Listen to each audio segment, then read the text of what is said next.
तो hello guys, बताइए आप सभी कैसे हैं। मैं आशा करता हूँ आप सभी ठीक होंगे और अपनी अच्छे से पढ़ाई कर रहे होंगे। तो आज का हमारा जो टॉपिक है वो है 9th क्लास का चैप्टर 3, बुक है इकोनॉमिक्स, जिसके चैप्टर का नाम है निर्धनता एक चुनौती। इस चैप्टर के बारे में हम जानेंगे, इसमें क्या दे रखा है, क्या चीज़ें हैं, क्या हमारे लिए इम्पोर्टेंट है एग्ज़ाम के हिसाब से, वो चीज़ हम कवर करते हुए चलेंगे। और मेरा नाम बुल्टी कार्तिक, और मैं आशा करता हूँ आप सभी एकदम ठीक होंगे। और तो चलिए हम शुरू करते हैं चैप्टर, टाइम ना वेस्ट करते हुए। ठीक।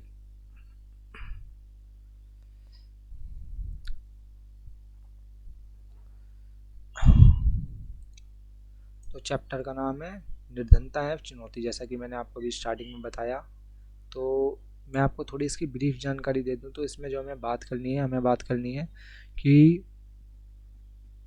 किसी देश में निर्धनता क्या है, क्या कारण है उसके, उसे कैसे उपाय किया जा सकता है, और निर्धनता के कारण जो भी चुनौतियाँ आती हैं लोगों के सामने, मतलब गरीबी वगैरह एटसेट्रा एटसेट्रा, जो भी, इन सब के बारे में हम बात करेंगे इसमें।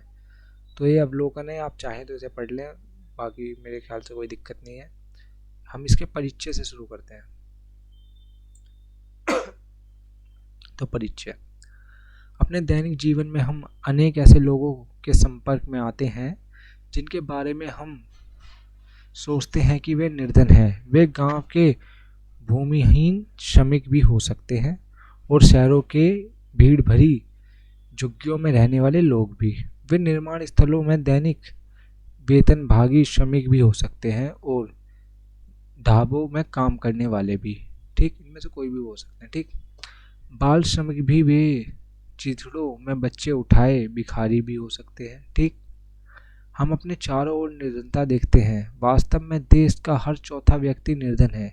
इसका अर्थ यह है कि वर्ष 2011 से 12 में भारत में मोटे तौर पर 270 मिलियन या 27 करोड़ लोग निर्धनता में जीते हैं। इसका यह भी अर्थ है कि विश्व में भारत में सबसे अधिक निर्धनों का संकेंद्रण है। यह इस चुनौती की गंभीरता को दर्शाता है। ठीक, निर्धनता के दो विशिष्ट मामले। ठीक, तो इसमें से जो पहली है वो है आपकी शहरी निर्धनता। इसमें क्या है, तो इसके बारे में बताता हूँ मैं आपको। 33 वार्षिक रामशरण झारखंड में रांची के निकट गेहूं के आटे की एक मिल में दैनिक श्रमिक के रूप में काम करते थे। जब कभी उसे रोजगार मिलता है तो वह एक महीने के लिए लगभग 1500 रुपये कमा लेता है। ठीक, यह 6 सदस्यों के परिवार को चलाने के लिए पर्याप्त नहीं है, जिसमें उनकी पत्नी और 6 माह के से 12 वर्ष तक के आयु के 4 बच्चे शामिल हैं। उसे रामगढ़ के समीप अच्छा, अगले पन्ने में चलते हैं, यहाँ तक ही है। तो इसमें इस चीज़ के बारे में बता रखा है, जैसे कोई नॉर्मल पर डे लेबर काम करते हैं घंटों के हिसाब से या पर डे के हिसाब से, दिहाड़ी मजदूर, इन सब के बारे में बात की जा रही है इसमें। तो हम आगे चलते हैं, आगे पेज नंबर 2।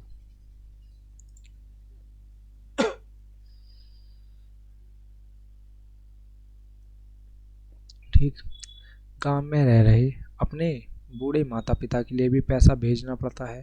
ठीक, उसके भूमिहीन श्रमिक पिता अपने जीवन निर्वाह के लिए रामशरण और हजारीबाग में रह रहे उसके भाई पर निर्भर है। ठीक, रामशरण शहर के बाहरी क्षेत्र में स्थित भीड़ भरी बस्ती में किराए पर एक कमरे के मकान में रहता है। यह ईंटों की मिट्टी के छप्पड़ों से बनी एक काम चलाऊ झोपड़ी है। उसकी पत्नी संता देवी कुछ घरों में अंशकालीन नौकरानी का काम करती है तथा 800 रुपये और कमा लेती है। वे दिन में 2 बार दाल और चावल का अल्प भोजन जुटा लेते हैं, पर यह उन सबके लिए कभी पर्याप्त नहीं होता। उसका बड़ा बेटा परिवार की आय में वृद्धि के लिए चाय की एक दुकान में एक सहायक का काम करके 300 रुपये और कमा लेता है। उसकी 10 साल की बेटी छोटे बच्चों की देखभाल करती है। कोई भी बच्चा स्कूल नहीं जाता, उनमें से प्रत्येक के पास 2 जोड़े फटे पुराने कपड़े ही हैं। नए कपड़े तभी खरीदे जाते हैं जब पुराने बिल्कुल पहनने योग्य नहीं रहते। जूते पहनना विलासिता है, ये है जूते पहनना विलासिता है। छोटे बच्चे अल्प पोषित रहते हैं, जब वे बीमार होते हैं तो उन्हें चिकित्सा की कोई सुविधा नहीं मिलती। ठीक, इस पे आते हैं। फिर आती है ग्रामीण निर्धनता। वो कौन सी थी? वो थी शहरी निर्धनता, यह ग्रामीण। लखा सिंह उत्तर प्रदेश में या के मैं मेरठ के पास एक गांव का रहने वाला है। उसके परिवार के पास कोई भूमि नहीं है। ठीक, इसलिए वह बड़े किसानों के लिए छोटे मोटे काम करता है। काम अनियमित होते हैं और आय भी वैसी भी होती है। कई बार उसे पूरे दिन की मेहनत के बदले 50 रुपए ही मिलते हैं, लेकिन प्राय खेतों में पूरे दिन मेहनत करने के बाद उसे वस्तु के रूप में कुछ किलोग्राम गेहूं, दाल या थोड़ी सी सब्जी भी मिल पाती है। 8 सदस्यों का ये परिवार हमेशा 2 वक्त का भोजन भी नहीं जुटा पाता। लखा सिंह गांव के बाहर एक कच्ची झोपड़ी में रहता है। परिवार और महिलाएं पूरे दिन खेती में चारा काटने और खेतों से जलाने की लकड़ियां बीनने में ही गुजार देती हैं।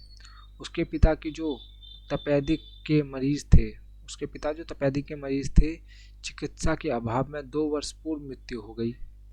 उसकी मां अब उसी बीमारी से ग्रस्त है और उसका जीवन भी धीरे धीरे क्षीण हो रहा है। यद्यपि गांव में एक प्राथमिक विद्यालय है, लखा वहां भी नहीं गया। उसे 10 वर्ष की उम्र से ही कमाना शुरू करना पड़ा। नए कपड़े खरीदना कुछ वर्षों में ही संभव हो पाता, यहाँ तक कि परिवार के लिए साबुन और तेल भी एक विलासिता है। ठीक, अब ये देखते हैं।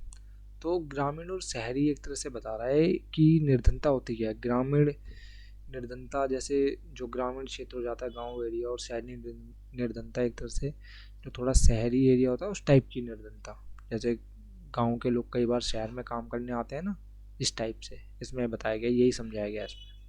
ठीक, तो अगर हम आगे बढ़े तो इसमें दे रखा है निर्धनता के उपरोक्त मामलों का अध्ययन करें और निर्धनता से संबंध निम्नलिखित मुद्दों पर चर्चा करें। तो पहला है आपका भूमिहीनता। ठीक, दूसरा बेरोजगारी, तीसरा परिवार का आकार, चौथा निरक्षरता, पांचवा खराब स्वास्थ्य, कुपोषण या फिर कुपोषण या खराब स्वास्थ्य। ठीक,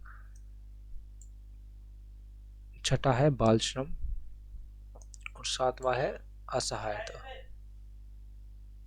मैं नहीं ले रहा, मैं नहीं ले रहा, नहीं।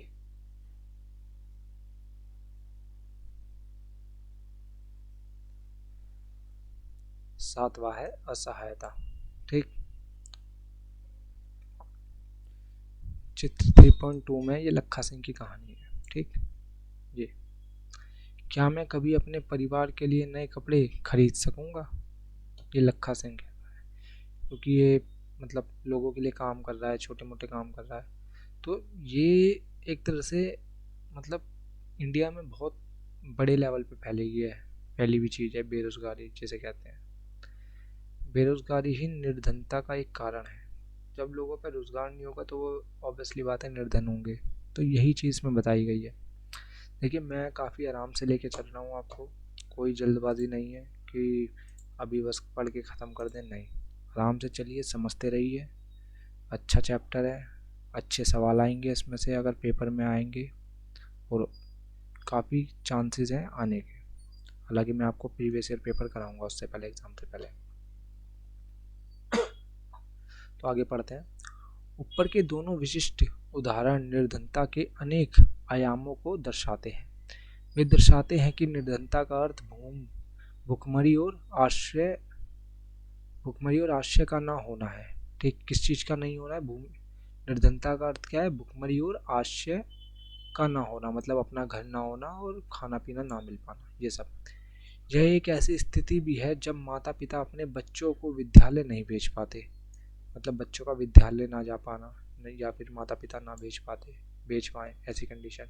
कोई बीमारी आदमी इलाज नहीं करवा पाता, मतलब किसी भी आदमी को कोई बीमारी है उसका इलाज ना करवा पाए। ठीक, जैसे मैं हाईलाइट कर रहा हूँ, इलाज नहीं करवा पाता, ये भी एक निर्धनता का वही है।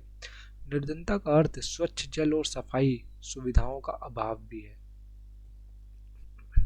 तो आपको ये पॉइंट अलग से ध्यान रखना चाहिए। मैं इसको अलग कलर से कर देता हूँ, ये वाला।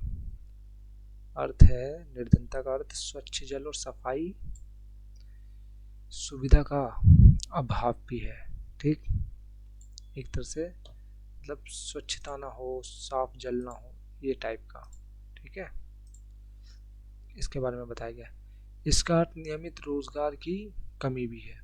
मैंने कहा था ना, रोजगार नहीं होगा तो ऑब्वियसली बात है आप निर्धन होंगे ही, रोजगार नहीं है तो। क्योंकि आप पे धन कहाँ से आएगा, आपको रोजगार से मिलेगा धन। इसलिए सबसे बड़ा मेन कारण है ये नियमित रोजगार। ठीक, तथा न्यूनतम शालीनता स्तर का अभाव भी है। ठीक, अतः इसका अर्थ है असहायता की भावना के साथ जीना। निर्धन लोग ऐसी स्थिति में रहते हैं जिसमें उनके साथ खेतों कारखानों कहाँ का खेतों कारखानों, ठीक, सरकारी कार्यालयों और अस्पतालों तथा रेलवे स्टेशनों और लगभग सभी स्थानों पर दुर्व्यवहार होता है। मतलब हर जगह इनके साथ दुर्व्यवहार होता है। ये बहुत कड़वी सच्चाई है देश की कि ये रियलिटी है, इसे आप नकार नहीं सकते, ये सच्चाई है। जिस इंसान पे पैसे नहीं होते उसके साथ, ये तो खैर बुक के ऊपर है, मैं आपको रियल जीवन बताऊं, अगर आपके पास पैसे नहीं होंगे तो आपके रिश्तेदार भी आपसे मिलना नहीं चाहेंगे। उनके मन में यही होगा कि कहीं हमसे उधार ना मांग ले। तो इसलिए माना कि धन सब कुछ नहीं है, पर धन धन जो है ज़िंदगी में बहुत कुछ है। सब कुछ भले ही ना हो पर बहुत कुछ है। ठीक, तो इसको ज़रूर ध्यान रखें। स्पष्ट है कि कोई भी निर्धनता में जीना नहीं चाहता। ऑब्वियसली बात है, कोई भी नहीं चाहेगा निर्धनता में जीना। अपने कपड़ों सॉरी सॉरी सॉरी अपने करोड़ों लोगों को दयनीय निर्धनता से बाहर निकालना स्वतंत्र भारत की सबसे बड़ी चुनौतियों में से एक रही है। ठीक, तो निर्धनता से लोगों को बाहर निकालना ये चुनौतियों में से सबसे बड़ी एक रही है। महात्मा गांधी हमेशा इस पर बल दिया करते थे कि भारत सही अर्थों में तभी स्वतंत्र होगा जब यहाँ का सबसे निर्धन व्यक्ति भी मानवीय व्यथा से मुक्त होगा। ठीक, सामाजिक वैज्ञानिकों की दृष्टि में निर्धनता, चूँकि निर्धनता के अनेक पहलू हैं, सामाजिक वैज्ञानिक उसे अनेक सूचकों के माध्यम से देखते हैं। ठीक, सामान्यतः प्रयोग किए जाने वाले सूचक वे हैं जो आय और उपभोग के स्तर से संबंधित हैं। सामान्य वो कौन से हैं, आय और उपभोग के स्तर से, मतलब क्या हमारी आय है, क्या हम खरीद रहे हैं, उपयोग कर रहे हैं, इस टाइप के स्तर से संबंधित है। लेकिन अब निर्धनता को निरक्षरता स्तर पर क्या है, अब निर्धनता जो है उसको निरक्षरता मतलब क्या पढ़े लिखे हैं आप कुपोषण तो नहीं है, मतलब आपका ज़्यादा कमज़ोर तो नहीं है, कुपोषित तो नहीं है, कि कारण रोग प्रतिरोग मतलब आप बीमार तो नहीं है ज़्यादा, की क्षमता की कमी से भी नापा जाता है। स्वास्थ्य सेवाओं की कमी, ठीक, आप पे स्वास्थ्य सेवाओं की कमी तो नहीं है। ठीक, रोज़गार की कमी तो नहीं है, या फिर रोज़गार के अवसरों की कमी तो नहीं है। सुरक्षित पेयजल व स्वच्छता तक पहुंचना, मतलब पीने का पानी है या स्वच्छता की कमी तो नहीं है, इन सब चीज़ों को भी कमी इससे भी नापा जाता है। जैसे अन्य सामाजिक सूचकों के माध्यम से भी देखा जाता है। सामाजिक अपवर्जन और असुरक्षा पर आधारित निर्धनता का विश्लेषण अब बहुत सामान्य होता जा रहा है। ठीक, देखिए बॉक्स, तो ये दे रखा है सामाजिक अपवर्जन। सामाजिक अपवर्जन, इस अवधारणा के अनुसार निर्धनता को इस संदर्भ में देखा जाना चाहिए कि निर्धनता को बेहतर माहौल और अधिक अच्छे वातावरण में रहने वाले संपन्न लोगों की सामाजिक क्षमता से अपवर्जित रहकर केवल निकृष्ट वातावरण में दूसरे निर्धनों के साथ रहना पड़ता है। ठीक, हालांकि ये काफ़ी टफ लैंग्वेज है, मैं आपको इसमें साधारण समझा देता हूँ। इसमें कहता है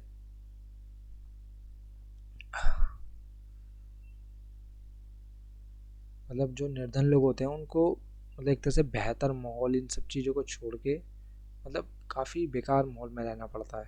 ठीक, जैसे कोई अमीर है वो एकदम अच्छे माहौल में रहेगा, ऑब्वियसली बात है, अच्छी जगह पे अच्छे माहौल में साफ साफ मोहल्ले में। पर जो गरीब है वो कहाँ रहेगा, वो सस्ती जगह ढूंढेगा रहने के लिए जिससे उससे ज़्यादा खर्चा ना हो, क्योंकि जब कमाएगा नहीं इंसान तो खर्चा कहाँ से करेगा। तो इस चीज़ के बारे में भी ये एक तरह से ये बताया गया है। हालांकि मैं दोबारा पढ़ देता हूँ। इस अवधारणा के अनुसार निर्धनता को इस संदर्भ में देखा जाना चाहिए कि निर्धनों को बेहतर माहौल और अधिक अच्छे वातावरण में रहने वाले संपन्न लोगों की सामाजिक क्षमता से अपवर्जित रहकर केवल निष्कृष्ट वातावरण में दूसरे निर्धनों के साथ रहना पड़ता है। मतलब जो गरीब लोग होते हैं ना, उन्हें गरीबों के साथ ही रहना पड़ता है, क्योंकि अमीरों के साथ कैसे रहेंगे आप। ये तो दिक्कत है ना। अगर आप पे पैसा नहीं है, आप उस जगह पे मकान कैसे ले सकते हैं, ज़मीन कैसे ले सकते हैं, आप तो रह कैसे सकते हैं, क्योंकि उधर सब चीज़ें महंगी होंगी। अगर उधर चीज़ें अच्छी हैं तो ऑब्वियसली बात है थोड़ी सी तो कॉस्टली होंगी वही जहाँ। ठीक, तो यही चीज़ ये बता रहा है। सामान्य अर्थ में सामाजिक अपवर्जन निर्धनता का एक कारण है। ठीक, सामान्य अर्थ में सामाजिक अपवर्जन निर्धनता का एक कारण और परिणाम दोनों हो सकता है। कारण और परिणाम दोनों हो सकता है। ठीक, मोटे तौर पर यह एक प्रक्रिया है जिसके माध्यम से व्यक्ति या समूह उन सुविधाओं, लाभों और अवसरों से अपवर्जित रहते हैं जिनका उपभोग दूसरे उनसे अधिक अच्छे करते हैं। मतलब नॉर्मली जो अमीर लोग हैं वो अच्छी चीज़ों का उपभोग करते हैं। ठीक, और वो लोग मतलब उतनी अच्छी चीज़ें उपभोग नहीं कर पाते क्योंकि धन नहीं है। ठीक, इसका एक विशिष्ट उदाहरण भारत में जाति व्यवस्था की कार्यशैली है। तो इसमें जाति व्यवस्था का भी काफ़ी बड़ा मतलब एक तरह से हाथ रहता है, क्योंकि कई बार आप सक्षम हो पर लोग आपको ऊपर जाने नहीं देंगे। किस लिए? जाति व्यवस्था के कारण, कास्टिज्म के कारण। ये हमारे मतलब भारत देश में बहुत है, और इस चीज़ को हम मतलब हमारी जो आने वाली पीढ़ी है वो पढ़ी लिखी है, तो इस चीज़ को हमें कम से कम करना चाहिए। मतलब पहले के लोगों ने जो करा वो करा, उसे छोड़ो। अब जो है अब हमें सुधारना चाहिए। ठीक, जिससे कुछ जातियों के लोगों को समान अवसरों में अपवर्जित रखा जाता है। मतलब जैसे कुछ जातियों के जो लोग हैं उनको समान अवसर नहीं दिए जाते। ठीक, तो हालांकि हम जातियों के ऊपर बात नहीं करेंगे फिलहाल। ठीक, मैं आपको ये बता देता हूँ, जैसे एक्स वाई जेड कोई भी 3-4 जाति मान लो आप, उसमें से जैसे एक्स को कोई चीज़ें मिल रही हैं पर वाई को नहीं दी जा रही हैं वो, क्योंकि वो दूसरी जाति का। इस टाइप से आप समझ लो, मैं जातियों का नाम नहीं लूँगा। ठीक, तो आगे बढ़ते हैं। इस प्रकार सामाजिक अपवर्जन लोगों की आय ही बहुत कम नहीं करता, बल्कि यह इससे भी कहीं अधिक क्षति पहुंचाता है। तो इससे क्या होता है, ये आपकी आय ही कम नहीं करेगा, ये आपको मानसिक रूप पे, शारीरिक रूप पे, मतलब एक तरह से सामाजिक रूप पे काफ़ी नुकसान पहुंचाएगा। मतलब बहुत नुकसान। मतलब भारत का अगर सबसे ज़्यादा नुकसान किसी ने करा है ना, तो बस इस जाति व्यवस्था, वर्ण व्यवस्था ने करा है। और इसका मूल मतलब स्रोत माने कि ये कहाँ से उदय हुआ, तो इसका मूल स्रोत आपका ये पुराने धार्मिक ग्रंथ हो जाते हैं। यहीं पे इनका सबसे ज़्यादा उल्लेख है और यही लोगों ने अपने फ़ायदे के लिए इनका यूज़ किया है। ठीक, निर्धनता के प्रति सुरक्षा एक माप है। ठीक, और सॉरी, सुरक्षा कह दिया, निर्धनता के प्रति असुरक्षा एक माप है। ठीक, असुरक्षा एक माप है जो कुछ विशेष समुदायों जैसे किसी पिछड़ी जाति के सदस्य या व्यक्तियों जैसे कोई विधवा या शारीरिक रूप से विकलांग व्यक्तियों के भावी वर्षों में निर्धन होने या निर्धन बने रहने की अधिक संभावना जताता है। मतलब जैसे आप समझिए कि असुरक्षा ये समझिए आप, जैसे कोई भी व्यक्ति है एक्स वाई जेड, वो विकलांग है, तो उसकी काफ़ी हद तक चांस है कि वो गरीब रहे, क्योंकि मतलब भगवान ना करे किसी के साथ ऐसा हो, पर जो विकलांग लोग होते हैं उनको वो खुद स्वयं अपना हर चीज़ नहीं कर सकते, उनको हेल्प चाहिए होती है। और आजकल लोग इतने क्रूर हो गए हैं कि किसी की हेल्प नहीं करना चाहते। अब जैसे हम ये वीडियो बना रहे हैं, हम तो आपके लिए फ्री ऑफ कॉस्ट बना रहे हैं, पर अभी हम बोल दें किसी से कि अपने फ्रेंड को या दोस्तों को शेयर कीजिए, नहीं करेंगे लोग कि हम क्यों करें, जबकि इसमें उनका कोई नुकसान नहीं है। ऐसे ही ये तो छोटे लेवल पे, बड़े बड़े लेवल पे ये होता है। लोग मतलब किसी की मदद कर भी सकते हैं ना, तो भी नहीं करेंगे, अपना घाटा उठा लेंगे पर उसका फ़ायदा नहीं होने देंगे। तो ये चीज़ होती है, बहुत होती है। असुरक्षा का निर्धारण परिसंपत्तियों, शिक्षा, स्वास्थ्य और रोजगार के अवसरों के रूप में जीविका खोजने के लिए विभिन्न समुदायों के पास उपलब्ध विकल्पों से होता है। मतलब जैसे कोई भी समुदाय है उसके पास क्या विकल्प है, मतलब अपने लिए एक तरह से कार्य वगैरह ढूंढने के लिए जिससे वो आय कमा सके अपनी, इससे रिलेटेड भी है। जीविका खोजने के लिए विभिन्न समुदायों के पास उपलब्ध विकल्पों से होता है। इसके अलावा इसका विश्लेषण प्राकृतिक आपदाओं, भूकंप, सुनामी, आतंकवाद आदि मामलों में इन समूहों के समक्ष विद्यमान बड़े जोखिमों के आधार पर किया जाता है। देखिए जो ये बड़े बड़े जोखिम होते हैं, जैसे आप देखते हैं आर्मी वगैरह में, इसमें कभी अमीरों के लोग नहीं जाते, इसमें हमेशा गरीबों के लोग जाते हैं क्योंकि वो डेंजर एरिया है। अमीरों के लोग मुश्किल से मुश्किल 0.2% ऐसे, पर वहाँ पे ये लगा लो 99% वो लोग जाते हैं जो गरीब होते हैं, क्योंकि इधर थोड़ा वो सोचते हैं कि चलो कोई नहीं, हमारी जान जाए जाए पर हमारी फैमिली अच्छा जीवन बिता सके, यही चीज़ है। पर हालांकि जो बड़े लोग होते हैं, जो अमीर लोग होते हैं, वो इस चीज़ का बहुत गलत उपयोग करते हैं। वो कई बार मतलब अपनी गद्दियाँ बचाने के लिए कई बार ऐसे लोगों को शहीद करवा देते हैं। ठीक, तो ऐसे लोगों से बचना चाहिए, हमें देख के वोट देना चाहिए।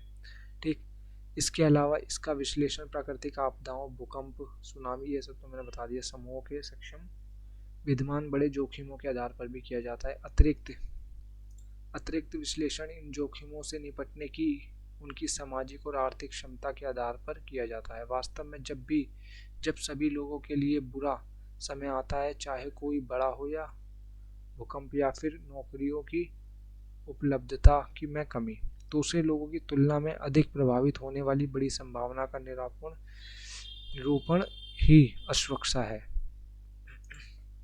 इसको आप ऐसे समझिए, जैसे कोई भी आपदा आती है, एक्सपाइजेट कुछ भी, भूकंप, सुनामी वगैरह वगैरह, तो उससे क्या होगा, सबसे ज़्यादा नुकसान किसको होगा? जो अमीर होगा वो तो अपना जगह चेंज कर लेगा, उसको क्या दिक्कत है। पर जो गरीब है वो नहीं कर सकता, उसको उसका कहीं ना कहीं नुकसान दुगना होगा। ठीक, ये चीज़ है इसमें। तो अब हम बात करते हैं निर्धनता रेखा की।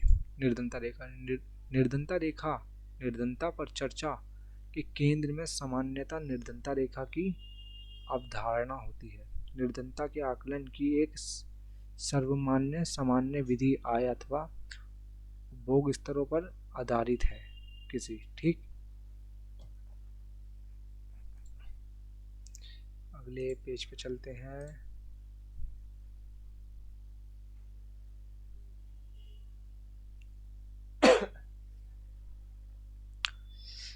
व्यक्ति को निर्धन माना जाता है यदि उसकी आय या उपभोग स्तर किसी ऐसे न्यूनतम स्तर से नीचे नीचे गिर जाए जो मूल आवश्यकताओं के एक दिए हुए समूह को पूर्ण करने के लिए आवश्यक है। ठीक, एक तरह से आप ये पूरा यहाँ से लेकर यहाँ तक आप एक्यूरेट याद कर सकते हैं, फ़ायदे में रहेंगे। मूल आवश्यकताओं को पूर्ण करने के लिए आवश्यक वस्तुएं विभिन्न कालों में विभिन्न देशों में भिन्न हैं, अलग अलग हैं। ठीक, हर जगह, अतः काल एवं स्थान के अनुसार निर्धनता रेखा भी भिन्न हो सकती है। प्रत्येक देश एक काल्पनिक रेखा का प्रयोग करता है जिसे विकास है उसके स्वीकृत न्यूनतम सामाजिक मापदंडों के वर्तमान स्तर के अनुरूप माना जाता है। उदाहरण के लिए अमेरिका में उस आदमी को निर्धन माना जाता है जिसके पास कार नहीं है, जबकि भारत में अब भी कार रखना विलासिता मानी जाती है। ठीक, भारत में निर्धनता रेखा का निर्धारण करते समय जीवन निर्वाह के लिए खाद्य आवश्यकता, कपड़ों, जूतों, ईंधन और प्रकाश, शैक्षिक और चिकित्सा संबंधी आवश्यकताएं आदि पर विचार किया जाता है। ठीक, किस किस पर? देखिए, कपड़े, जूते, ईंधन और प्रकाश, शैक्षिक, चिकित्सा संबंधी आवश्यकताओं आदि पर विचार किया जाता है। इन भौतिक मात्राओं को रुपयों में उनकी कीमतों से गुणा कर दिया जाता है।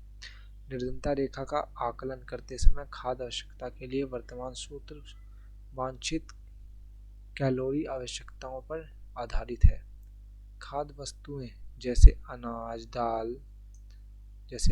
दाल, सब्जियां, दूध, तेल, चीनी आदि मिलकर इस आवश्यक कैलोरी की पूर्ति करती हैं। आयु लिंग, काम करने की प्रकृति आदि के आधार पर कैलोरी आवश्यकता बदलती रहती है। ठीक, कैलोरी आवश्यकता बदलती रहती है। जैसे कोई जवान है तो उसे ज़्यादा चाहिए, कोई हार्ड वर्क ज़्यादा करता है तो उसे ज़्यादा कैलोरी चाहिए, पर जो बैठेगा काम करता है उसे कम कैलोरी में काम चल जाएगा उसका। ठीक ठीक, तो आगे बढ़ते हैं। भारत में स्वीकृत कैलोरी आवश्यकता ग्रामीण क्षेत्र में 2400 कैलोरी प्रति व्यक्ति प्रतिदिन है, नगरीय क्षेत्रों में 2100 कैलोरी प्रति व्यक्ति प्रतिदिन है। तो आप इसे हाईलाइट कर लीजिए। ठीक, ये इम्पोर्टेंट है, इसको मैं दूसरे कलर से कर देता हूँ। 2400 कैलोरी प्रति व्यक्ति प्रतिदिन। ठीक है, ये गांव वाले में है और ये शहरी में, नगरीय क्षेत्र में 2100 कैलोरी। ठीक, चूँकि ग्रामीण क्षेत्रों में रहने वाले लोग अधिक शारीरिक कार्य करते हैं, अतः ग्रामीण क्षेत्रों में कैलोरी आवश्यकता शहरी क्षेत्रों की तुलना में अधिक मानी गई है। अनाज आदि के रूप में इन कैलोरी आवश्यकताओं को खरीदने के लिए प्रति व्यक्ति मौद्रिक व्यय को कीमतों में वृद्धि को ध्यान में रखते हुए समय समय पर संशोधित किया जाता है। ठीक, देखो मेन चीज़ मैं आपको समझा देता हूँ, इतना बड़ा आपको पूरे पढ़ने की ज़रूरत नहीं है अगर आप वीडियो देख रहे हैं तो। बाकी आप नहीं देख रहे तो कोई दिक्कत नहीं है। इसमें मेन चीज़ ये है, जो शहर के लोग होते हैं उन पे थोड़ी सुविधाएं ज़्यादा होती हैं, तो उनको उतना शारीरिक वर्क नहीं करना पड़ता, मतलब शारीरिक काम नहीं करना पड़ता, तो उनका काम 2100 कैलोरी में चल जाएगा। और जो गांव के लोग होते हैं जो खेतों में काम करते हैं, मोस्टली काम खुद करते हैं, उनका काम नहीं चल पाएगा, इसलिए उनको 2400 कैलोरी चाहिए प्रति व्यक्ति प्रतिदिन। हर व्यक्ति को प्रतिदिन चाहिए। हालांकि ज़्यादा हो तो ज़्यादा बेटर है, पर अगर मिनिमम तो इतनी चाहिए, ये चीज़ बता रहे हैं हम। ठीक, अगर किसी को नहीं मिलती तो वो एक तरह से निर्धनता रेखा से नीचे है, और किसी को इससे मिल रही है तो एक तरह से वो निर्धन नहीं है, ये माना जाता है। ठीक, तो आगे बढ़ते हैं। इन परिकल्पनाओं के आधार पर वर्ष 2011-12 में किसी व्यक्ति के लिए निर्धनता रेखा निर्धारण ग्रामीण क्षेत्र में 816 रुपये प्रति माह और शहरी क्षेत्रों में 1000 रुपये प्रति माह किया गया। मतलब अगर कोई व्यक्ति गांव में और 816 रुपये प्रति माह कमा रहा है तो वो गरीब नहीं है, और शहर में अगर 1000 रुपये प्रति माह कमा रहा है तो वो गरीब नहीं है। ठीक ठीक, तो क्या था। ठीक, कम कैलोरी की आवश्यकता के बावजूद शहरी क्षेत्रों के लिए राशि निश्चित की गई, क्योंकि शहरी क्षेत्रों में उच्च राशि निश्चित की गई क्योंकि शहरी क्षेत्रों में अनेक आवश्यक वस्तुओं की कीमतें अधिक होती हैं। इस प्रकार वर्ष 2011 से 12 में ग्रामीण क्षेत्रों में रहने वाले 5 सदस्यों का परिवार निर्धनता रेखा के नीचे होगा यदि उनकी आय लगभग 4800 रुपये प्रति माह से कम है। इसी तरह के परिवार को शहरी क्षेत्रों में अपनी मूल आवश्यकताएं पूरा करने के लिए कम से कम 5000 रुपये प्रति माह की आवश्यकता होगी। ठीक, निर्धनता रेखा का आकलन समय समय पर सामान्यतः हर 5 वर्ष पर प्रतिदर्श सर्वेक्षण के माध्यम से किया जाता है। यह सर्वेक्षण राष्ट्रीय प्रतिदर्श सर्वेक्षण संगठन, ठीक, राष्ट्रीय प्रतिदर्श सर्वेक्षण संगठन अर्थात नेशनल सैंपल सर्वे, इसका अर्थ है नेशनल सैंपल सर्वे ऑर्गेनाइजेशन। ठीक, organisation national sample survey organisation, जिसे एनएसएसओ कहा जाता है, द्वारा कराए जाते हैं। तथापि विकासशील देशों के बीच तुलना करने के लिए विश्व बैंक जैसे अनेक अंतर्राष्ट्रीय संगठन निर्धनता रेखा के लिए एक सामान्य मानक का प्रयोग करते हैं, जैसे $1.9। ठीक, 2011 की पीपीपी रिपोर्ट के समय प्रति व्यक्ति प्रतिदिन के समतुल्य न्यूनतम उपलब्धता के आधार पर। ठीक, फिर निर्धनता का अनुमान कैसे लगाएंगे। तो तालिका 3.1 में स्पष्ट है कि भारत में निर्धनता अनुपात में वर्ष 1993 से 1994 में लगभग 45% से वर्ष 2004 से 5 में 37.2% तक महत्वपूर्ण गिरावट आई। ठीक, वर्ष 2011 से 12 में निर्धनता रेखा के नीचे के निर्धनों का अनुपात और भी गिरकर 22% पर आ गया। यदि यही प्रकृति रही तो अगले कुछ वर्षों में निर्धनता रेखा से नीचे के लोगों की संख्या ठीक 20% से भी नीचे आ जाएगी। यद्यपि निर्धनता रेखा से नीचे रहने वाले लोगों का प्रतिशत पूर्व के 2 दशकों 1973 से 1993 में गिरा है। निर्धन लोगों की संख्या वर्ष 2004 से 5 में 460 मिलियन से गिरकर 270 मिलियन वर्ष 2011 से 12 में, जिसमें औसतन गिरावट 2.2 प्रतिशत वर्ष ठीक और वर्ष 2004 से 5 में और 2011 से 12 के बीच में हुई। ठीक, तो देखो इतना नहीं, ये बता रहा है कि नॉर्मली निर्धनता रेखा किस किस कब कब टाइम गिरी, कितने कितने परसेंट थी और उसके बाद कितने परसेंट गिरी। ठीक, पेज नंबर 5 पे आ जाते हैं। ये वो तालिका है जो मैंने अभी आपकी बताई थी। 3.1 भारत में निर्धनता के अनुमान, तेंदुलकर कार्य प्रणाली। असुरक्षित समूह, ठीक, निर्धनता रेखा से नीचे के लोगों का अनुपात भी भारत में सभी सामाजिक समूहों और आर्थिक वर्गों में एक समान नहीं है। जो सामाजिक समूह निर्धनता के प्रति सर्वाधिक असुरक्षित है वे अनुसूचित जाति, अनुसूचित जनजाति के परिवार हैं। इस प्रकार आर्थिक समूहों में सर्वाधिक असुरक्षित समूह ग्रामीण कृषि श्रमिक परिवार और नगरीय नियमित मजदूर परिवार है। निम्नलिखित आरेख 3.1 इन सभी समूहों में निर्धन लोगों के प्रतिशत को दर्शाता है। यद्यपि निर्धनता रेखा के नीचे के लोगों का औसत भारत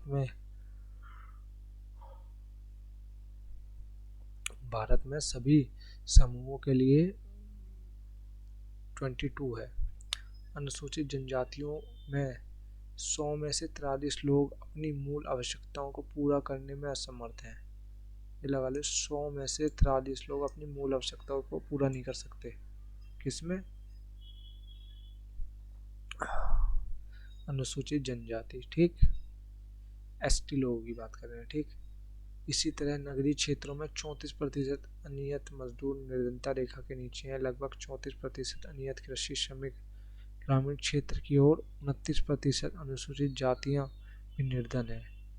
तो आप ये टेबल देख के पढ़ सकते हैं। देखिए, अनुसूचित जातियां भारतीय निर्धनता का अनुपात औसत, ठीक, अनियत कृषि श्रमिक ग्रामीण में, अनियत गैर कृषि श्रमिक शहरी में। ठीक,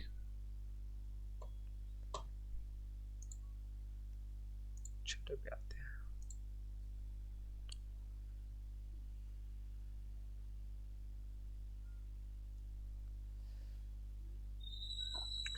ये आदमी कह रहा है कि मैं शहर में भी पर्याप्त पैसा प्राप्त नहीं कर सका। इतनी अनियमित आय में मैं अपने बच्चों को विद्यालय कैसे भेजूंगा।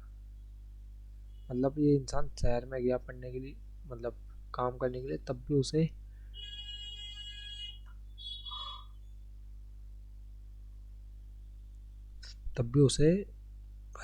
मतलब एक तरह से तनख्वाह नहीं मिल पाई। शिवरमन की कहानी।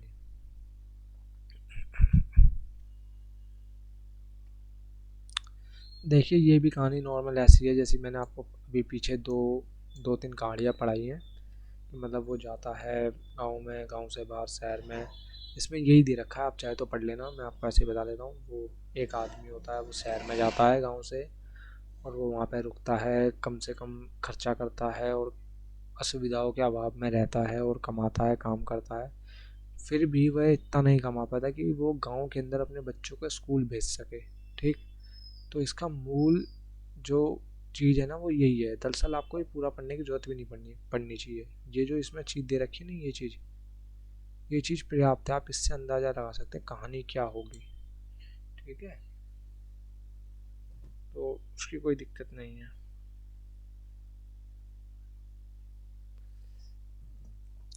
हाँ, तो आगे बढ़ते हैं पेज नंबर 6 पे।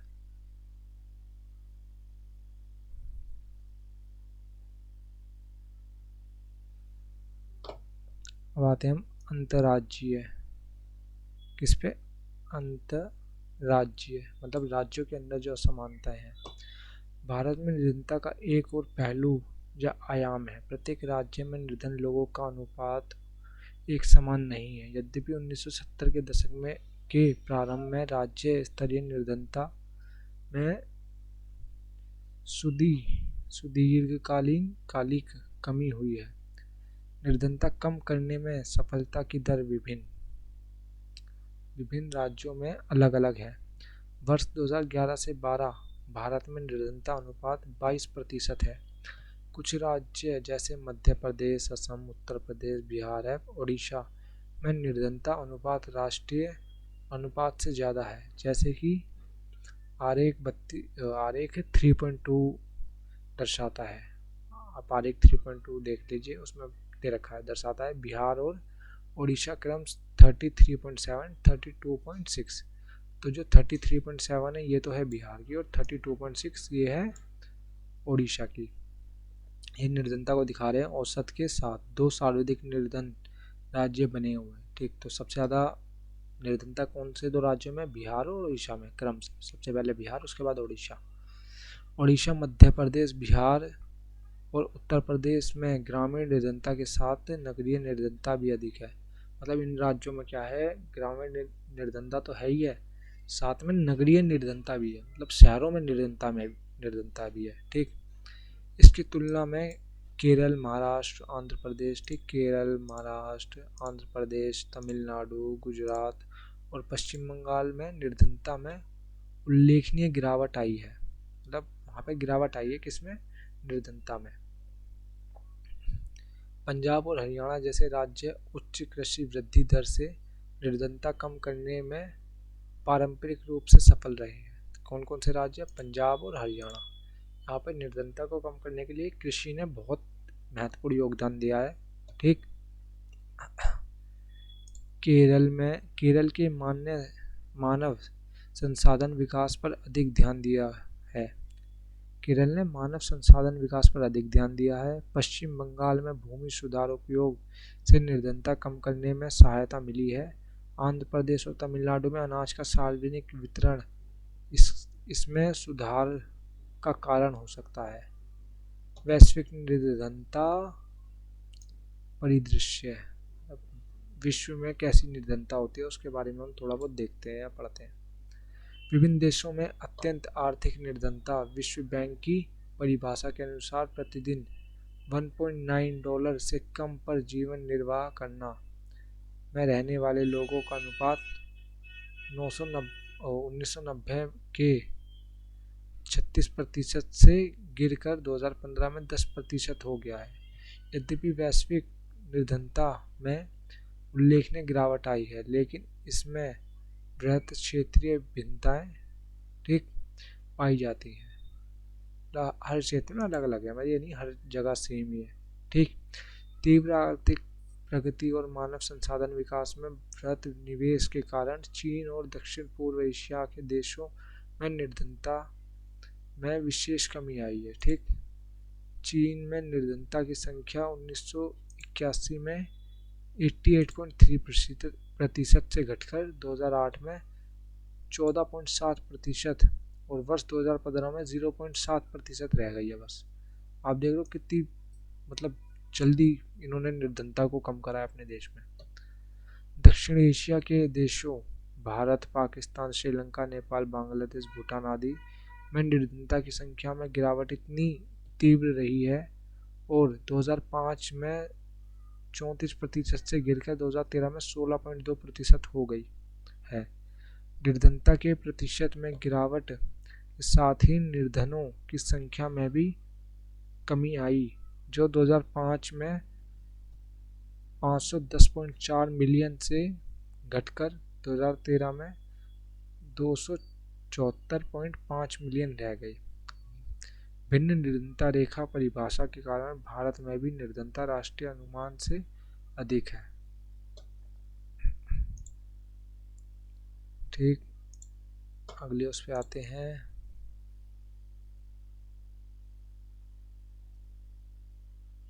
ये वो टेबल है जो मैंने आपको कही थी ना, 3.2। भारत के चुनिंदा राज्यों में निर्धनता अनुपात 2011 जनगणना के अनुसार। तो सबसे ज़्यादा किसमें है? बिहार में, फिर उड़ीसा में, फिर असम में, फिर मध्य प्रदेश, फिर उत्तर प्रदेश, फिर कर्नाटक। तो हम कहाँ रहते हैं? दिल्ली। दिल्ली किसवें नंबर पे? 1, 2, 3, 4, 5, 6, 7, 8, 9, 10, 11, 12, 13, 14। 14वें नंबर पे दिल्ली है। दिल्ली में कितनी निर्धनता है? 9.9%। 99 नहीं बोला मैंने, 9.9%, ये ध्यान रखें। ठीक, और एवरेज निकालेंगे तो भारत में 21.9% है। ठीक,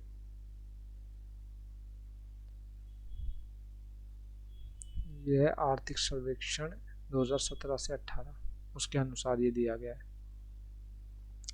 अगर हम देशों की बात करें, तालिका 3.2, निर्धनता हेड काउंट अनुपात कुछ चुनिंदा देशों के बीच तुलना। अगर हम देशों के बीच तुलना करेंगे, ठीक, प्रतिदिन 1.9 से कम पाने वाले, मतलब जो कम पाने वाले देशों की जो संख्या है वो है। तो सबसे पहले पे नाइजीरिया 53.5%। ठीक, 2009 में बांग्लादेश में, ठीक, 14.8, 2016 भारत में 21.2, 2011 में। तो इस हिसाब से दे रखा है। ठीक, श्रीलंका 0.8, 2016। विश्व बैंक के आंकड़े हैं ये स्रोत कहाँ से लिया गया है? ये वर्ल्ड बैंक से लिया गया है, विश्व बैंक जिसे कहते हैं। बाकी आप ये पढ़े ना पढ़े कोई दिक्कत नहीं है इसमें, मैंने आपको बता दिया है इसके बारे में पहले ही। अब आगे आते हैं।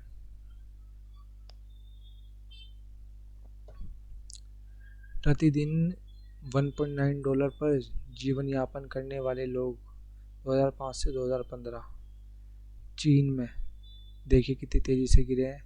पूर्व एशिया है, प्रशांत महासागर की तरफ, ये वाले ऑरेंज वाले। ठीक, सब सहारा अफ्रीका, अफ्रीका में कैसे किस तरह से गिरे हैं। ठीक, ये इनकी वो है लाइन, कौन सी किसको बता रहा है? लैटिन अमेरिका, कैरिबियन सी। ठीक, ये वाला और दक्षिण एशिया में इस प्रकार। ठीक, विश्व बैंक के आंकड़े, सहारा अफ्रीका, दक्षिण एशिया, लैटिन अमेरिका, ये वही चीज़ें जो ऊपर दे रखी, यही सब है। बस इसको वैसे में दे दिया। विश्व बैंक के आंकड़े हैं, किसके आंकड़े हैं? ये वर्ल्ड बैंक के। आगे बढ़ते हैं, पेज नंबर 10।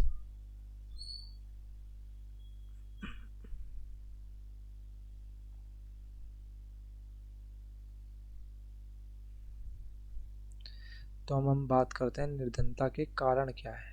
कारण भी जानना ज़रूरी है। भारत में व्यापक निर्धनता के अनेक कारण हैं। एक ऐतिहासिक कारण ब्रिटिश औपनिवेशिक प्रशंसा के दौरान प्रशासन के दौरान आर्थिक विकास का निम्न स्तर है। ठीक, औपनिवेशिक सरकार की नीतियों ने पारंपरिक हस्तशिल्पकारी को नष्ट कर दिया और वस्त्र जैसे उद्योग के विकास और हतोत्साहित किया। ठीक, विकास की धीमी दर 1980 के दशक तक जारी रही। इसके परिणामस्वरूप रोजगार के अवसर घटे और आय की वृद्धि दर गिरी। इसके साथ साथ जनसंख्या इसके साथ साथ जनसंख्या में उच्च दर से वृद्धि हुई। इन दोनों के प्रति व्यक्ति आय की समवर्ती दर को बहुत कम कर दिया। ठीक, आर्थिक प्रगति को बढ़ावा और जनसंख्या नियंत्रण दोनों मोर्चों पर असफलता के कारण निर्धनता का चक्र बना। ठीक, सिंचाई हरित क्रांति। ठीक, सिंचाई हरित क्रांति के प्रसार से कृषि क्षेत्र में रोजगार के अनेक अवसर सृजित हुए, लेकिन इनका प्रभाव भारत के कुछ भागों तक ही सीमित रहा। ठीक, सार्वजनिक और निजी दोनों क्षेत्रों ने कुछ रोजगार उपलब्ध कराए, लेकिन यह रोजगार तलाश करने वाले सभी लोगों के लिए पर्याप्त नहीं हो सके। ठीक, तो ये चीज़ है। फिर आते हैं उच्च निर्धनता की दर की एक और विशेषता है आय असमानता। पानी पी ले गाइस, आप भी पानी पी ले, मैं भी पानी पी लूँ।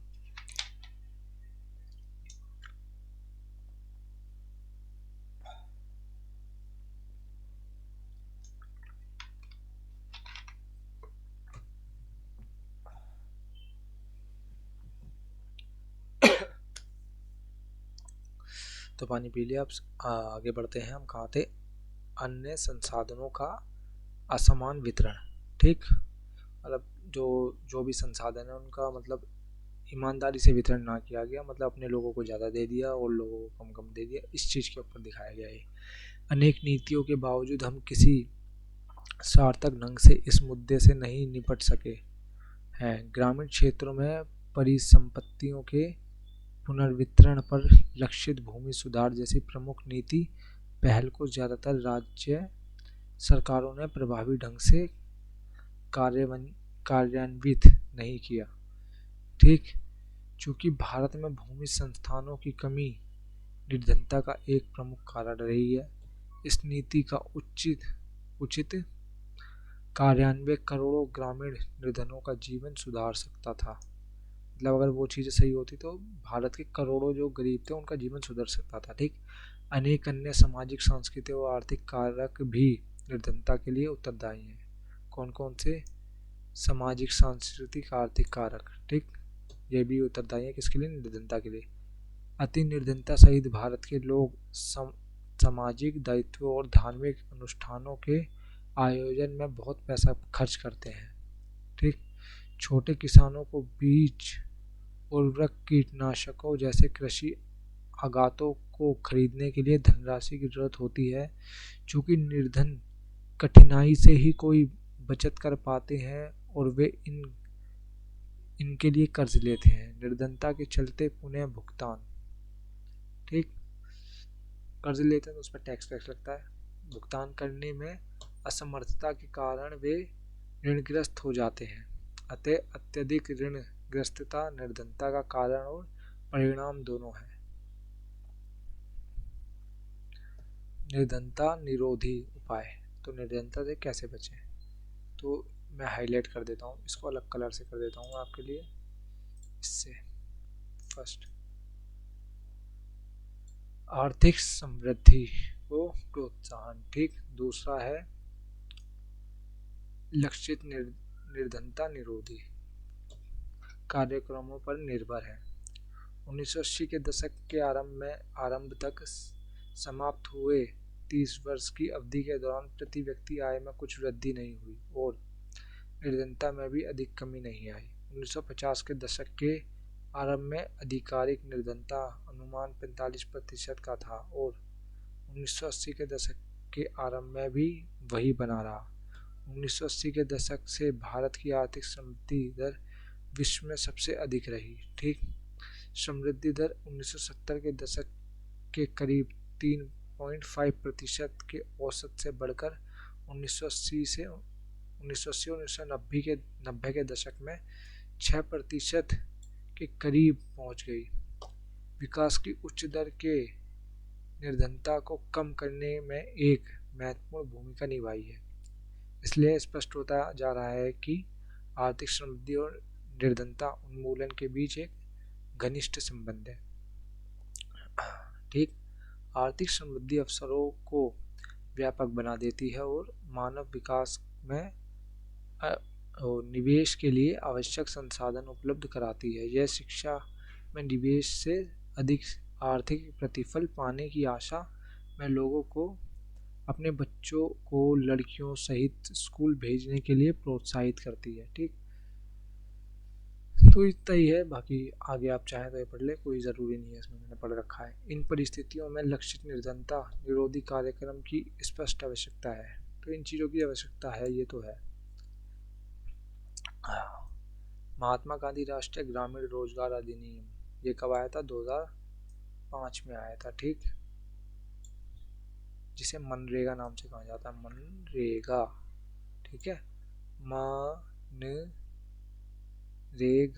मनरेगा। ठीक, का उद्देश्य ग्रामीण क्षेत्रों में आजीविका सुरक्षित करने के लिए हर घर के लिए मजदूरी रोजगार कम से कम 100 रुपये दिनों के लिए उपलब्ध कराना है।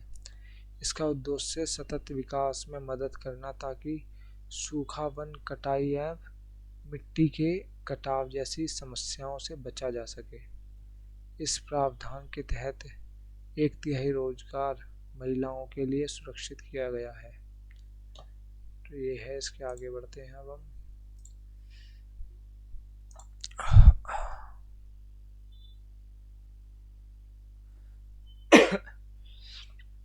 ये मनरेगा की स्कीम है, इसके बारे में बता दें। इस स्कीम के अंतर्गत 4.78 करोड़ परिवारों को 220 करोड़ प्रति व्यक्ति रोजगार उपलब्ध कराया गया है। इस योजना के अंतर्गत अनुसूचित जाति, अनुसूचित जनजाति एवं महिलाओं का हिस्सा क्रम 23%, 17% और 53% है। औसतन रोजगार वर्ष 2006 से 7 में 65 रुपये से बढ़कर 132 रुपये वर्ष 2013 से 14 में कर दिया गया है। हाल ही में मार्च 2018 में विभिन्न राज्यों में अकुशल मैनुअल श्रमिकों के लिए मजदूरी दर संशोधित कर दी गई। इन राज्यों एवं संघ शासित प्रदेशों में मजदूरी दर की सीमा परिसर ठीक 281 प्रतिदिन हरियाणा के श्रमिकों के लिए से 168 प्रतिदिन बिहार के श्रमिकों और झारखंड के श्रमिकों के लिए तय की गई। तो हरियाणा के लिए कितनी की गई? 281 रुपये प्रतिदिन, और बिहार और झारखंड के लिए क्या तय की गई? 168 रुपये प्रतिदिन। ठीक। सरकार राष्ट्रीय रोजगार गारंटी कोष भी स्थापित करेगी। इस तरह राज्य सरकारें भी योजना के कार्यान्वयन के लिए राज्य रोजगार गारंटी कोष की स्थापना करेंगी। कार्यक्रम के अंतर्गत अगर आवेदन को 15 दिन के अंदर रोजगार उपलब्ध नहीं कराया गया तो वह दैनिक रोजगार भत्ते का हकदार होगा। एक और महत्वपूर्ण योजना राष्ट्रीय काम के बदले अनाज कार्यक्रम है, जिसे 2004 में देश के सबसे पिछड़े 110 जिलों में लागू किया गया था। यह कार्यक्रम उन सभी ग्रामीण निर्धनों के लिए है जिन्हें मजदूरी पर रोजगार की आवश्यकता है और जो अकुशल शारीरिक काम करने के इच्छुक हैं। इसका कार्यान्वयन 100% केंद्रीय वित्त पोषित कार्यक्रम के रूप में किया गया है और राज्यों को खाद्यान्न निःशुल्क उपलब्ध कराए जा रहे हैं। एक बार NREGA लागू हो जाए तो काम के बदले अनाज MFWP का राष्ट्रीय कार्यक्रम भी इस कार्यक्रम के अंतर्गत आ जाएगा। ठीक। प्रधानमंत्री रोजगार योजना एक अन्य योजना है जिसे 1993 में चालू किया गया। देखिए, मैं आपको सीधी सीधी बात बताऊं, ये योजना आपकी उसमें नहीं पूछी जाएगी। ज़्यादा से ज़्यादा ये पूछा जा सकता है कि ये योजना कब लागू हुई थी। तो प्रधानमंत्री रोजगार योजना 1993 में लागू हुई थी, इसे आप इतना ध्यान रखें। ठीक। इसमें छोटे शहरों से स्किल बेरोजगार युवाओं के लिए स्वरोजगार के अवसर सृजित करना है। मतलब इसमें नॉर्मली एक तरह से अपना बिजनेस खुद ही स्टार्ट करने की बात कही गई थी। ठीक। और फिर आते हैं ग्रामीण रोजगार सृजन। ठीक। कार्यक्रम का आरंभ 1995 में होता है। इसका कब हुआ? 1995 में, 1995 में किया गया। फिर आते हैं स्वर्ण जयंती ग्राम स्वराजगर योजना। ये कब शुरू हुई? 1999 में। ठीक। फिर आती है प्रधानमंत्री ग्रामोदय योजना। ये 2000 में आरंभ हुई। ठीक। PM ग्रामोदय योजना। ठीक है, प्रधानमंत्री ग्रामोदय योजना 2000 के अंदर आरंभ हुई। शिक्षा, ग्रामीण आश्रय, ग्रामीण पेयजल और ग्रामीण विद्युतीकरण के बारे में इसमें था। फिर आती है अंत्योदय अन्न योजना है, जिसके बारे में आप अगले अध्याय में विस्तार से पढ़ेंगे। ठीक। देखिए, चुनौतियाँ कुछ, इन्हें आप पढ़ना चाहे पढ़ लें, हालांकि मुझे लगता नहीं ये इम्पोर्टेंट है। देख लेते हैं कुछ और है या क्वेश्चन आंसर आ गए हैं आपके अब। हाँ, तो क्वेश्चन आंसर आ गए हैं। हम एक बार इसका सारांश पढ़ देते हैं ज़रूर। तो सारांश पढ़ देते हैं। आपने इस अध्याय में देखा है कि निर्धनता के अनेक आयाम हैं। सामान्यतः इसे निर्धनता रेखा की अवधारणा के द्वारा मापा जाता है। इस अवधारणा के द्वारा हमने निर्धनता के मुख्य वैश्विक तथा राष्ट्रीय प्रवृत्तियों का विश्लेषण किया है, परंतु हाल के वर्षों में निर्धनता का विश्लेषण सामाजिक अपवर्जन जैसी अनेक नई अवधारणाओं के द्वारा समृद्ध हो रहा है।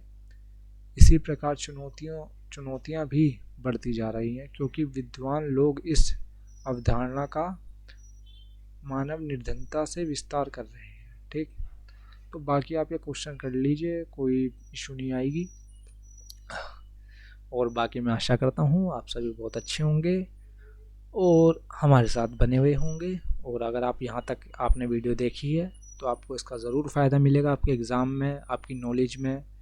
ठीक, और जैसा कि आप जानते हैं मेरा नाम मुरली कार्तिक। आपको मज़ा आया होगा ये चैप्टर पढ़ने में। अगर किसी को किसी भी प्रकार की कोई भी दिक्कत आती है तो वह कमेंट कर सकता है, या फिर हमारे टेलीग्राम चैनल पे मतलब अपनी क्वेरी भेज सकता है, या फिर मुझे मेरे इंस्टा हैंडल मुरली कार्तिक 07 पे वो मुझे पर्सनल टेक्स्ट भी कर सकता है।